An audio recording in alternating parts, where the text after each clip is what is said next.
the opening scene, a boy awakens in a hospital morgue, lacking any recollection of how he arrived there. Confused and determined to escape, he sneaks out of the morgue room, startling a nurse who reacts with a scream. Following this, he is escorted to a wardroom where he sees a woman named Rudy, who appears concerned for him. Soon after, the boy loses consciousness, and upon waking, he once again tries to flee. However, this time he is confronted by several people who have a creepy look on their faces. Desperate to escape all of these, he climbs out of a window and walks along the ledge. Unfortunately, he slips and plummets from a considerable height. But before hitting the ground, the building mysteriously gets tilted, enabling him to stand on its side. Just then, an individual resembling a window cleaner approaches him and introduces himself as the Guardian. He discloses that the boy's memory has been erased, and he is now a spirit who has been granted a second chance at life. The boy is inside the body of Min, a teenager who recently committed the unthinkable. Following this revelation, the Guardian restores the building to its original position, compelling Min to clutch onto the window's edge. Min somehow manages to pull himself up and climbs in through the window. As he returns to his wardroom, a nurse walks in and tries to stab him with an injection. In response, Min hurls a saline bottle, only to witness its contents freeze midair. The nurse then unveils herself as the Guardian, who seems to be able to possess any form. The Guardian refers to Min's body as a temporary homestay and gives him 100 days to uncover the reason behind Min's death, warning that failure to do so will result in his permanent demise. He then hands the boy an hourglass to keep track of the 100 days. The next morning, the doctor examines Min and is astounded by his recovery, despite having been deceased for a whole day. Nonetheless, the doctor considers it a positive sign and discharges him from the hospital. After this, Rudy, who is none other than Min's mother, drives him back home. Upon arrival, Min discovers that he has an older brother named Men, who hates him for some reason. He also meets his father, who appears to have resigned from his position as a university lecturer to pursue a career in multi-level marketing, specifically selling supplements. For the time being, Rudy asks Min to share a room with his brother, since she doesn't want to leave him alone just yet. Later, Min inquires about the day he committed the unthinkable, but his mother refuses to discuss it. That night, Min sneaks out of his room and begins to explore the house. He sifts through numerous photo frames and albums, but fails to find any pictures of himself. He then heads to his own room, only to discover that it's locked. When Min tries to peek inside, he is caught by Men, who angrily sends him back to bed. The next day, a desperate Min climbs out the window, walks along the ledge, and breaks into his room. But once again, he finds nothing but a photograph of himself, mentioning his birth and death dates. Shortly after, Rudy enters the room and asks if he's about to do something drastic again. Min denies it and inquires about his belongings, to which Rudy claims that he was the one who disposed of everything. Soon after, she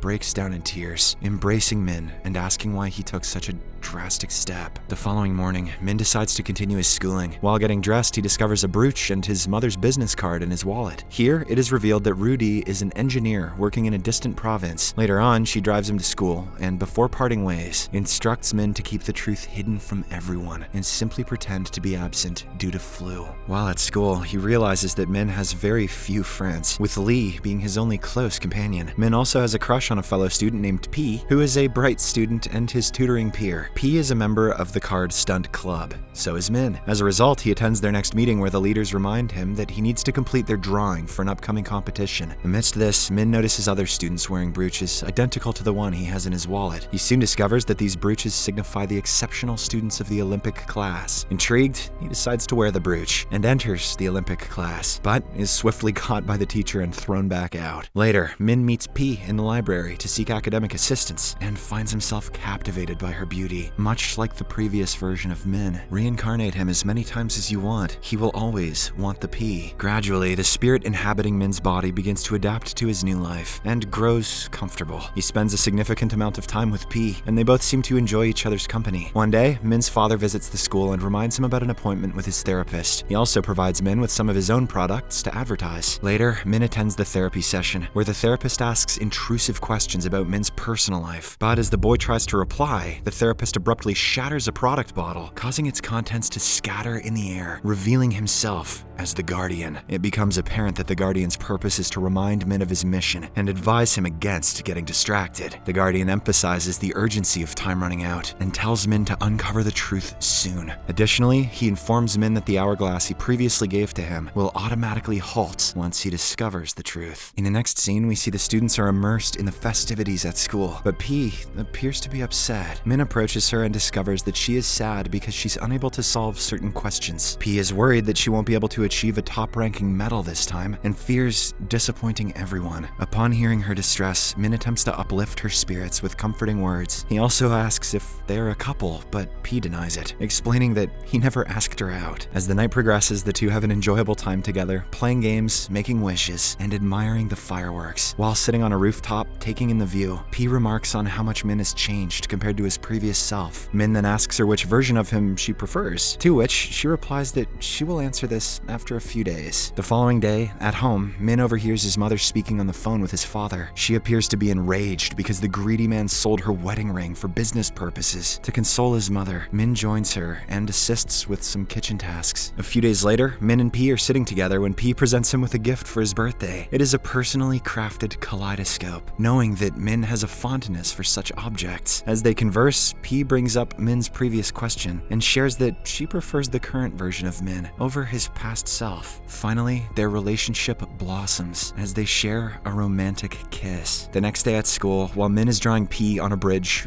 he notices group pictures in which the previous version of Min can be seen in the background beside a locker. Intrigued, Min approaches the same locker and forcefully opens it, only to find it empty. Moments later, Lee approaches him and informs him that he had left his laptop in her locker a few days earlier. Lee further explains that she went to Min's place that day, but couldn't find his mother, so she handed the laptop to Min. After learning of this, Min hastily returns home and sneaks into Men's room in search of his laptop. While rummaging through the room, he discovers family photographs with his face intentionally scratched on all of them. He also comes across paperwork indicating Men's desire to study abroad, eager to uncover more details. Min checks his brother's computer and stumbles upon a conversation between Men and his ex-girlfriend. As he goes through their chat, he learns that Men blamed him for being unable to pursue his studies abroad. It was because of Min's sudden attempt that his brother had to drop all of his plans. This is the reason why Men hates his brother so much. He even wishes that Min never returned from the hospital. God, men are such assholes. Soon after, Min finds the S note, suicide, written by his past self. However, before he can delve into its contents, Min walks in, seizes the laptop, and hurls it out the window. Min rushes outside, retrieves the damaged laptop, and somehow manages to turn it back on. Following this, he reads through his own S note and discovers that he committed the unthinkable by ingesting a poisonous substance. In the note, he expresses intense hate towards his father, who took advantage of his mother's earnings, and his brother, who consistently belittled him. The only person he truly trusted and loved was his mother. However, she was so busy that she never had time for him. One day, Min visits the Olympic class to see P. He secretly observes through the doorway and shockingly witnesses her teacher touching her inappropriately. Much to his astonishment, P remains passive and does not even retaliate. The very next day, Min confronts the teacher and punches him hard on his face before taking P along with him. Outside, Min demands the truth regarding their relationship. P reveals that she dislikes the teacher but chooses to remain silent, as it's the only way that she can maintain her academic excellence. Furthermore, P asks Min to apologize to her teacher, as she doesn't want to jeopardize her future because of all of this. Consumed by anger, Min refuses to comply and storms off. Afterwards, Min's father arrives at the school and has to apologize on behalf of his son. Later, in the car, he scolds Min for his actions. In retaliation, Min confronts his father, angrily highlighting how he sold his mother's wedding ring for his foolish business ventures. Depressed by these events, Min boards a bus to his mother's quarter in another province. However, his heart sinks when he discovers his mother living with her secret boyfriend. Unable to bear the weight of these shocking revelations all at once, Min runs away in tears and stands alone on a bridge in the midst of the rain. After a brief moment, the raindrops stops in the air, and the Guardian, disguised as a young girl, approaches him. Min tells the Guardian that the complexity of his family and a betrayal from P are the reasons behind his untimely demise. However, the hourglass, symbolizing his quest for the truth, doesn't stop, indicating that Min's answer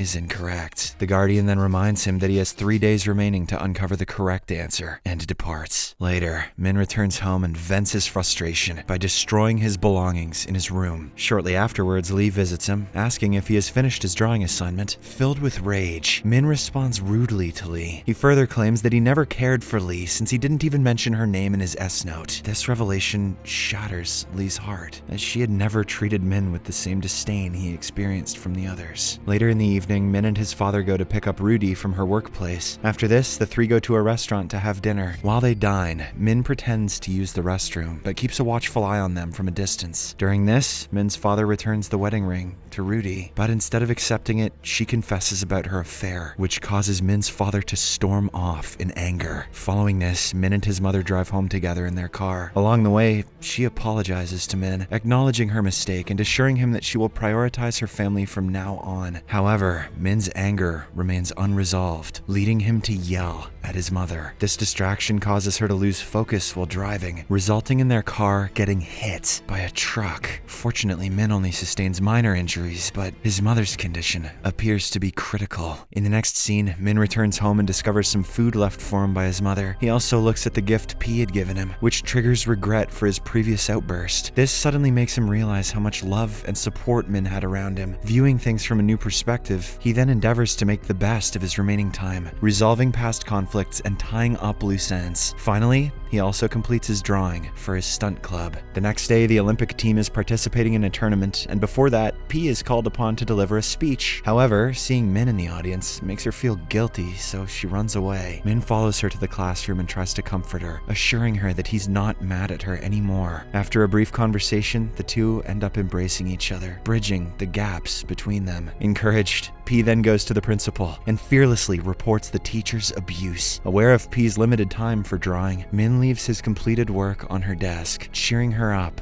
for the upcoming contest. On his final day, Min expresses his apology to Lee for his previous rude behavior. They then watch rehearsals for the school's card stunt competition, in which Lee had submitted one of Min's old designs, created by the previous Min. As the card stunt is unveiled, it turns out to be exactly like the one made by the new Min. With this, it finally dawns on the boy that he was Min in his previous life, and a flood of memories resurface. Suddenly, he loses his balance and falls down the stairs. Then, he experiences a vision of himself lying in his room with the Guardian before him. In this vision, he tells the Guardian that his death was his own fault, as he had refused to see the positive aspects of life. The Guardian congratulates him on his victory and discloses that the test was a ruse to help him perceive the truth. He then tells Min to embrace his new life with a mindset of positivity. Min awakens once again on the school stairs, overwhelmed with joy, and embraces Lee. He then hurries to the hospital to reunite with his mother and bridge the gap between them. Starting from that day, Min resumes his daily routine, living a life filled with happiness and joy